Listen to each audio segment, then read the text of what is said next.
այս ամբիոնից եկել եք, ասել եք, բարձրաստիճան պաշտոնյաներ են ուզում գյուլել, հրապարակվել է, պարզվել է, որ դա քննարկում է դասալիքների հետ ինչ պիտի անեն։ Դուք հմեկում ներկայացրել եք կոշիկի մասին խոսակցությունը, կաշառքի մասին խոսակցություն, ու դրա համար էլ այս զայնագրությունը ռեզոնանս չի առաջացնում, բայց որ պարզ լինի դուք կաշառքի դեմ ո՞նց եք պայքարում, երեք օգտվելով այդ խառը իրավիճակից երկրի, ինչ եք արել, չէ՞ նոր բան չեք բացահայտել հանցագործություն, հարձակվել եք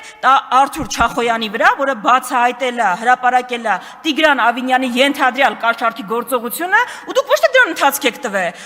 օգտվելով նրանից, որ խառն է երկիրը, հարձակվել եք, ձեզ հարց ունեմ, այ օրինապաշտության բաներ, պահապաններ, Արթուր Չախոյանի նախկին ծեծի գործով կալանավորված կա, իսկ այս գործով կլինի, չէ, այդպես եք դուք բանի դեմ պայքարում, դուք գիտեք ընդդիմադիրների ինչ նասկի են հագնում, բայց Փարաքարի այդ հանցագործին ենթադրյալ սպանության համար տենց հետևել եք, 120 քննիչներ գրավել եք, դա կաշառքի դեմ ձեր